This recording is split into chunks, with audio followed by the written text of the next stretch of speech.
Media మిత్రులందరికీ మరియు మా తోటి సోదరులందరికీ నమస్కారం తెలియపరుస్తా ఉన్నాం. ఇంతకుముందు అక్క వాళ్ళు చాలా స్పష్టంగా చెప్పారు.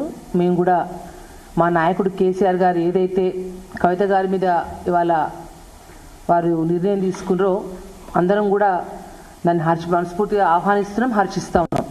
మీ అందరికి తెలిసిందే, చాలా రోజుల నుంచి కూడా కవిత గారు ఎప్పుడు ఏది మాట్లాడినప్పుడు కూడా క్షేత్రస్థాయి నుంచి కూడా కార్యకర్తలందరూ కూడా అరే గ్రామ స్థాయిలో కాంగ్రెస్ పార్టీ పూర్తిగా కూడా ఫెయిల్ అయిపోయింది, బ్రహ్మాండంగా మళ్ళీ కేసీఆర్ సారే కావాలని కోరుకుంటా ఉన్నారు.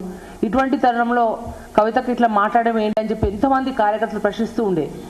కానీ ఇవాళ మీ అందరూ తెలుసు, కాళేశ్వరం అంటేనే ఇవాళ తెలంగాణ రాష్ట్రంలో ఉన్న ఎంతోమంది రైతులకు వరదాయిని. ఇవాళ పంటలు పండి భారతదేశంలోనే ప్యాడీ ఎక్కువ పండే విధంగా కాళేశ్వరం ద్వారా అన్ని ప్రాంతాలు వచ్చే విధంగా కేసీఆర్ గారు చేసిన గొప్ప కార్యక్రమం అది. ఈ కాళేశ్వరం విషయంలో కాంగ్రెస్ పార్టీ బురద చల్లే ప్రయత్నం చేస్తూ కేసీఆర్ని ఒక నిందితుడుగా పూర్తి స్థాయిగా వాళ్ళు ఏదైతే చేస్తూ ఉన్నారో ప్రతిసారి అసెంబ్లీలో వేస్తూనే ఉన్నారు. మీ అందరూ ఈసారి చూసే ఉంటారు. అసెంబ్లీలో అభిమన్యుడు లెక్క హరీష్ అన్న అంటే కాంగ్రెస్ పార్టీ వాళ్ళకి సబ్జెక్ట్ ఎలాగూ లేదు, కానీ వారు ఒక అభిమన్యుడు లెక్క కొట్లాడుతూ స్పష్టంగా కాళేశ్వరం గురించి చెప్తూ వివరిస్తున్నా కూడా వారికి బుర్రలో కాంగ్రెస్ వాళ్ళకి ఎటువంటి బుర్రలు పని చేయకుండా ఉంది. కానీ హరీష్ రావు అంత బ్రహ్మాండంగా వారు మన బీఆర్ఎస్ పార్టీ తరఫున కాళేశ్వరం గురించి కొట్లాడుతూ ఉంటే కవితక్క నేను ఏదైతే వాళ్ళు ప్రెస్ మీట్ పెట్టి డైరెక్ట్గా హరీష్ రావు గారిని మరి సంతోష్ గారిని అన్న మాటలు నిజంగా చాలా బాధ వేస్తుంది.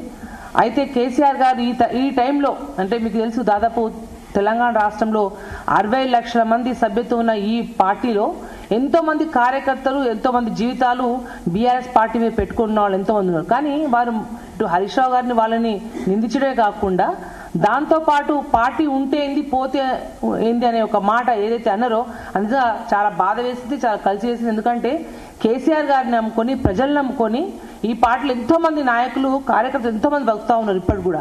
కానీ అవన్నీ ఏది లెక్క చేయకుండా మరి వారిని ఎవరు ప్రోద్బలం చేస్తూ ఉన్నారు, ఎవరు మాట్లాడిస్తున్నారు, వారి వెనుక ఎవరున్నారో తెలియదు. కానీ ఈ విధంగా మాట్లాడిన విషయాన్ని సందర్భాన్ని కేసీఆర్ గారు దృష్టిలో పెట్టుకొని వారు ఒకటే ఎప్పుడు మీటింగ్లలో మాట్లాడినా కూడా కేసీఆర్ గారు ఒకటే చెప్పేది, కుటుంబ సభ్యులైనా ఎంతటి వారైనా తప్పు చేస్తే పార్టీకి వ్యతిరేకంగా ఉంటే ఉపేక్షించేది లేదు. ఏదైతే కేసీఆర్ గారు అన్నారో సత్యవతకు అన్నట్టు పేగు బంధం కంటే కూడా పార్టీ బంధం, ప్రజాబంధం, కార్యకర్తలున్న బిడ్డల బంధం గొప్పది అని చెప్పి సాక్షాత్ ఇవాళ ఏదైతే వారు నిర్ణయం తీసుకున్నారో అదే సాక్ష్యంగా అంటే తెలంగాణ ఉద్యమం టైంలో ఆ రోజు తెలంగాణ కోసం పడంగా ఆయన ప్రాణాన్ని పెట్టిరు. ఇవాళ తన కుటుంబం సైతం తన పేగు బంధాన్ని సైతం కూడా లెక్క చేయకుండా పార్టీ సంక్షేమం కొరకు ప్రజల కొరకు కేసీఆర్ గారు ఇవాళ మా గొప్ప మహానుభావుడు నాయకుడు వాళ్ళ కేసీఆర్ గారు నిల్చొని ఏదైతే కవిత గారి మీద తీసుకున్న నిర్ణయాన్ని మనస్ఫూర్తిగా ఆహ్వానిస్తా ఉన్నాం.